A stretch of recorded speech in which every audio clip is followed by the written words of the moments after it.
오늘 장 클린업 월요일 최일종 전문가와 함께합니다. 안녕하세요.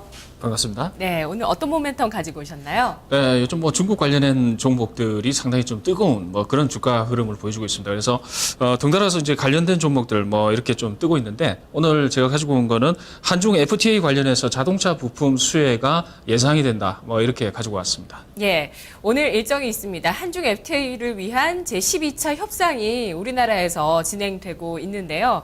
자, 한중 FTA 자동차 부품주를 수혜주로 오늘 분석을 해주십니다.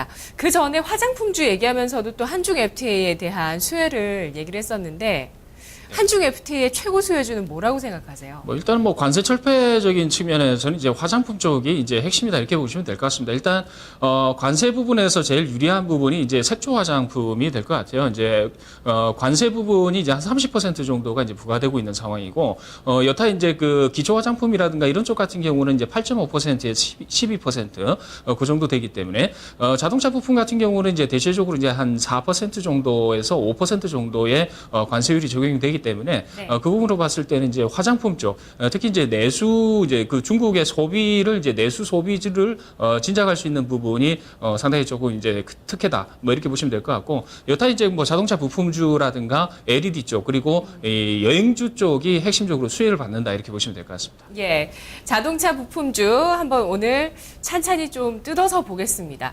실적이 또 기대되는 쪽이기도 하고요. 화장품 쪽이 좀 뜨겁게 올랐다면 이쪽은 안정적으로 올라가고 있거든요. 네, 그렇습니다. 왜 일단 가야 될까요? 그렇게 크게 안정적인 부분은 아닌 것 같습니다. 왜냐하면 그래요? 환율 때문에 여러 가지 이제 네네. 부분이 좀 있는 것 같아요. 근데 FTA 관련해서 이제 그다음에 실적이 조금 기초적으로 좀 받침이 되는 종목들을 위주로는 이러한 이제 중국 수혜를 좀 받고 있다 이렇게 보시면 될 것 같습니다. 그래서 부품주라고 하더라도 양갈래길로 좀 나뉘는 경향이 좀 있다 이렇게 보시면 될 것 같은데 네. 세 가지 정도로 이제 자동차 부품의 핵심 트렌드를 갖다 보게 되면은 일단은 중국의 이제 FTA 이제 연중 타결이 이제 가능성이 있습니다. 왜냐하면은 지금 상당히 조금 이제 가팔라지고 있어요. 이게 시간적으로 일단은 작년까지만 하더라도 10차 회의를 했거든요.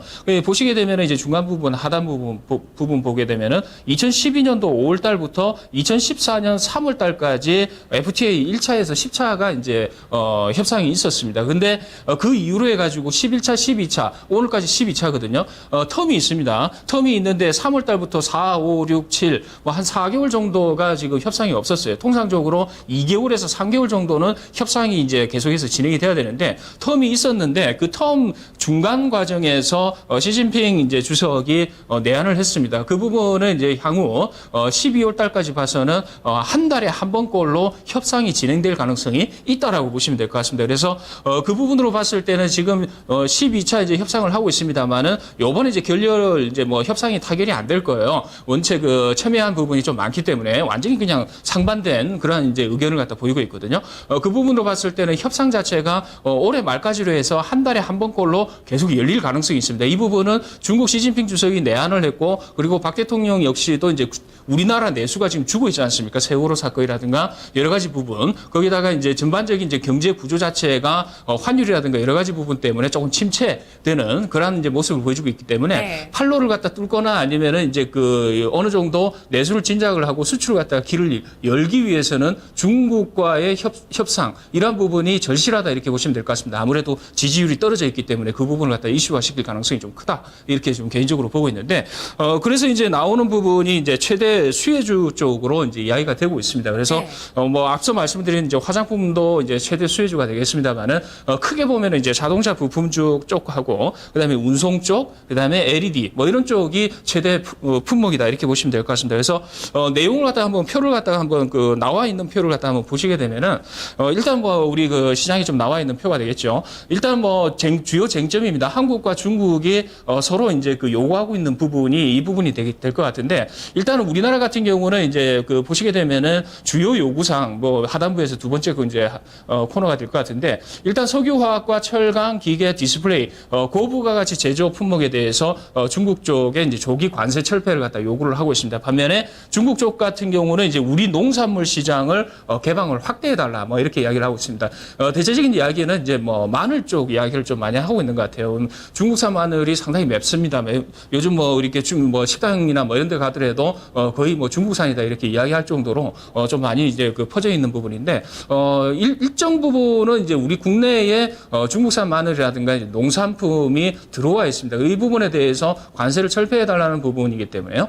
그 부분으로 봤을 때는 이제 그 일정 수준 이제 협상을 할 가능성이 있습니다. 왜냐하면은 국내에 이제 퍼져 있는 중국산 이제 농산품이 상당히 좀 많기 때문에. 근데 이제 기본 입장 자체는 이제 그 우리나라 같은 경우는 농수산업 관련해서 이제 영세성이다. 상당히 조금 이제 불안하게 이제 진행이 될 거기 때문에 이 부분에 이제 양해를 갖다가 좀 구할 것이다 이렇게 이야기를 하고 있고요. 그리고 이제 중국 같은 경우는 한국과 중국의 이제 그 무역 수지 자체가 중국의 이제 적자 구조다 이렇게 지금 이야기를 하고 있습니다. 그래서 무역 적자 이 이유가 이제 그 핵심적인 부분입니다. 근데 최근 들어 가지고 이제 중국하고 무역 수지 부분에 있어서 조금 이제 완화가 된 것 같아요. 그래서 협상 여지는 분명히 있다 이렇게 보시면 될 것 같습니다. 그래서 연내 타결될 수 있는 부분이 조금 열린 거 아니냐, 뭐 이렇게 개인적으로 판단을 해볼 수 있을 것 같고, 제일 이제 중요한 부분이 이제 환율 부분이 될 것 같아요. 그래서 표를 갖다 한번 보여드리겠는데. 표를 한번 보여주시면 이제 한국의 자동차 업체의 주가와 환율의 이제 상관관계다 이렇게 이제 이야기를 하고 있습니다. 그래서 환율 부분이 이제 점차 이제 이 부담감 자체가 이제 없어질 걸로 이렇게 보고 있거든요. 없어지는 이유 자체가 이제 최근 들어가지고 3개월 단위, 6개월 단위 그리고 최근 1개월 단위로 해서 환율에 대한 이제 자동차 업종의 민감도 이러한 부분을 갖다가 한번 체크를 해봤더니 대체적으로 1개월 내에서 이제 그 민감도 자체가 역으로 지금 바뀌고 있습니다. 그래서 한번 그 차트를 한번 보여주시죠. 자동차 업계 주가와 환율의 이제 상관관계인데, 일단은 뭐 환율 부담감 해소 이 부분에 대해서 핵심적인 부분이다 이렇게 보시면 될 것 같습니다. 그래서 보시게 되면은 이제 위쪽에 빨간색 라인이 현대모비스의 이제 그 환율 상관관계 개수고, 그 밑에 그 녹색이죠. 녹색이 기아차 부분, 그다음에 회색이 현대차 부분인데, 보시게 되면은 이제 수치가 1일 때 주가와 환율이 동일하게 움직인다. 마이너스 1일 때는 정반대로 움직인다 이렇게 보시면 될 것 같습니다. 그래서 최근 들어 가지고 환율이 좀 많이 이제 그 원화 강세가 진행이 됐습니다. 그래서 최근 들어 가지고는 역의 방향으로 조금씩 움직이고 있어요. 그 보시게 되면은 최근 3개월 고점 이후로 해서 조금 둔화되는 모습이 나타나고 있거든요. 이 부분이 뭐냐면은 밑에 있는 환율의 일봉 차트를 보시게 되면은 바닥을 찍고 올라오는 쪽으로 보시면 될 것 같습니다. 그렇게 되면은 일단 뭐 전반적으로 환율에 대한 이제 부정적인 주가의 적용 이러한 부분은 어느 정도 완료가 됐고 환율 리스크는 없어지고 있다. 이렇게 보시면 될 것 같습니다. 그래서 전반적인 흐름 자체가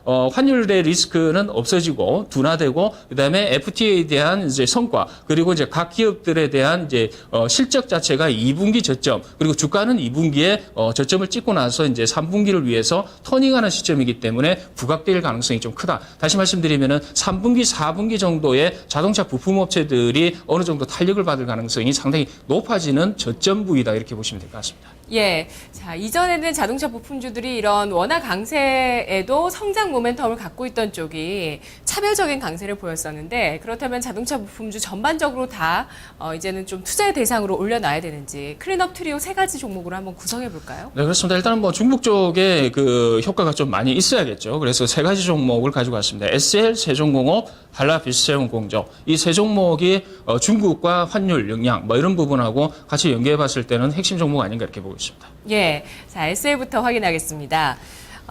이 종목은 어떤 특성이 있을까요? 자, 이 종목 같은 경우는 이제 뭐 그동안 이제 그 투자를 좀 많이 했습니다. 이제 그 라이트 부분에 이제 1위다 이렇게 보셔도 될 것 같아요. 그래서 현대기아차 신차 출시를 하고 그다음에 그 제품 단가가 상당히 좀 높아졌습니다. 그래서 거기에 따라서 이제 실적이 상당히 좀 올라가주는 그런 흐름을 보여주고 있는데, 일단 대체적으로 이제 그 신차 효과가 내년까지 이어질 것이다 이렇게 보고 있습니다. 거기다가 미국 쪽에 이제 테네시 공장의 가동률이 지금 회복을 하고 있어요. 그래서 이제 그 부분에 대해서 이제 영업이익률 자체가 이익이 1분기에도 개선이 됐지만은 2분기에도 개선이 될 것이다. 뭐 이렇게 이야기를 하고 있습니다. 그래서 최근 들어가지고 주가 흐름이 고점을 찍고 나서 살짝 눌림목이 지금 나오고 있습니다. 그래서 이 부분에 대해서도 투자 포인트가 될 수 있는 그런 시점이다 이렇게 보고 있고, 2분기 매출액이 한 3,521억 정도 나올 예정이고요. 영업이익은 176억 정도로 예상이 되고 있는데 1분기 실적 영업이익이 162억 정도 나왔어요. 그래서 그 1분기 대비로 해서 2분기 자체는 한 12억에서 13억 정도는 더 증가되는 걸로 이렇게 지금 보고 있습니다. 예. 다음은 세종공업이죠. 자, 이 부분은 이제 세종공업은 이제 배기가스 이제 마우라의 그 핵심 종목이다 이렇게 보시면 될 것 같은데 중국이 이제 미세먼지라든가 이런 부분이 이제 저감을 하기 위해서 상당히 좀 노력을 하고 있습니다. 그래서 이 세종공업 같은 경우는 특히 이제 그 디젤차 위주로 해서 매출이 증대가 되고 있는 이제 종목이다 이렇게 보시면 될 것 같아요. 그래서 당사 같은 경우는 이제 현대차라든가 뭐 이런 쪽에 핵심적으로 물량을 공급을 하고 있어요. 그리고 국내 물량의 70%를 이제 당사가 지금 전담을 하고 있고요. 그다음에 브라질이라든가 인도, 터키를 제외해서 이제 그 현대기아의 해외 물량을 전담하고 있는 게 이제 세종공업이다 이렇게 보시면 될 것 같습니다. 그래서 국내 전체 시장 점유율은 31%로 이제 그 국내 1위를 차지하고 있는데 당사 같은 경우는 이제 그 영업이익률 자체가 상당히 회복이 되고 있어요. 영업이익률이 지금 저번 분기에 한 8% 정도 나온 것 같은데 이번 분기에는 10% 정도 나오는 것 같습니다. 그래서 전반적으로 성장세는 조금 담보가 되어 있다 이렇게 보고 있습니다. 네, 세 번째는 한라비스테온 공주죠. 자, 한라비스테온 같은 경우도 이제 히트펌프 시스템하고 이제 컴프레셔, 전동식 컴프레셔 쪽인데 친환경 관련해서 핵심적인 부품이다 이렇게 보시면 될 것 같습니다. 이 종목 자체는 이 전기차의 핵심 부품이다 이렇게 보시면 될 것 같아요. 그래서 BMW라든가 이미 테슬라 쪽에 관련 부품을 갖다 지금 납품을 하고 있어요. 네. 그래서 이제 그 최근 들어가지고 M&A를 통해서 성장세를 갖다 보이고 있는데 특히 최근 들어가지고 중국 부품업체라고 할 수 있는 JCN 난징 이쪽을 갖다가 지분을 51%를 갖다가 이제 구매를 했습니다. 그래서 이쪽이 이제 성장세 중국 쪽으로 매출 확대가 이제 그 예정이 돼 있고요. 1년에 한 15%의 중국 쪽의 성장세가 나올 것이다 이렇게 예상을 하고 있습니다. 거기다가 미국 쪽에 이제 쿠퍼 스탠다드 인수를 좀 지금 발표를 했습니다. 이 규모 자체는 4,600만 달러의 인수를 하겠다. 뭐 이렇게 네. 이제 발표를 했는데 일단은 뭐 이쪽 같은 경우는 이제 파워트레인 부품 라인업이다 이렇게 보시면 될 것 같습니다. 그래서 미국 쪽으로도의 어느 정도 성장세가 지금 나올 가능성이 있기 때문에 매년은 이제 그 M&A를 통해서 성장세가 좀 주목이 된다 이렇게 보시면 될 것 같습니다. 네, 오늘 한중 FTA 수혜로 이제 자동차 부품주를 얘기해 주셨지만 사실 시장에서 중국의 전기차 구매 시 취득세를 면제한다. 이것 때문에 또 전기차 테마가 강세거든요. 자, 세 가지 종목 중에서 한 가지 종목 골라볼게요. 어떤 종목일까요? 자, 뭐니 해도 뭐 한라비스테온 공조가 거기에 세 가지 정도에 부합하는 종목 아닌가 이렇게 보고 있습니다. 전기차 수혜, 그리고 친환경, 그리고 이제 중국 FTA 뭐 이런 수혜가 될 것 같습니다. 예. 자, M&A에도 적극적이고요. 그리고 전기차 주요 업체들의 납품을 하고 있습니다. 차트를 한번 살펴보겠습니다. 네. 네, 뭐 이 종목은 안정적으로 올라가고 있지 않나요? 네, 안정적으로 올라가고 있죠. 그래서 예. 밸류에이션 부담감이 있지 않느냐 이렇게 볼 수 있겠습니다. 근데 한 2년 정도의 실적을 갖다 좀 땡길 필요가 있을 것 같습니다. 2년 정도 실적을 땡기게 되면은 현재 주가는 이제 PER 개념에서 한 14배 정도 적용이 되는 것 같은데 성장세를 갖다가 이제 계속해서 이제 고공행진을 할 것이다라고 봤을 때는 대체적으로 높은 PER을 갖다 적용시킬 수 있을 것 같습니다. 나중에 실적 부분이 어떻게 변동될 수 있는 부분이 있기 때문에 거기다가 환율 부분이 조금 이제 그 원화 약세 쪽으로 들어간다 이러면은 실적이 달라진다. 그래서 이제 가격 자체는 58,000원 정도 이제 적어놨는데 일단 57,000원 현재가입니다. 그래서 현재가 부분에서 매수로 접근하시는 게 좋을 것 같고요. 그리고 목표 주가는 밸류에이션상 한 2년 정도를 땡기겠습니다. 그래서 네. 65,000원에 이제 PER 개념에서는 한 18배 정도 적용을 하게 되면은 65,000원 정도를 설정해 볼 수 있을 것 같고요. 퍼센티지로 한 24% 되는 것 같아요. 그리고 손절 라인은 49,000원 정도를 잡겠습니다. 그래서 좀 짧게 보는데 60선 부분이 하회하는 부분에 대해서는 어느 정도 이제 그 손절로서 대응하는 게 좋겠다 이렇게 보고 있습니다. 알겠습니다. 한라비스테온 공조 성장성 기대하면서 전략 세워봤습니다. 말씀 고맙습니다. 네, 감사합니다. 오늘 장 클린업이었습니다. 2부에서 뵙겠습니다.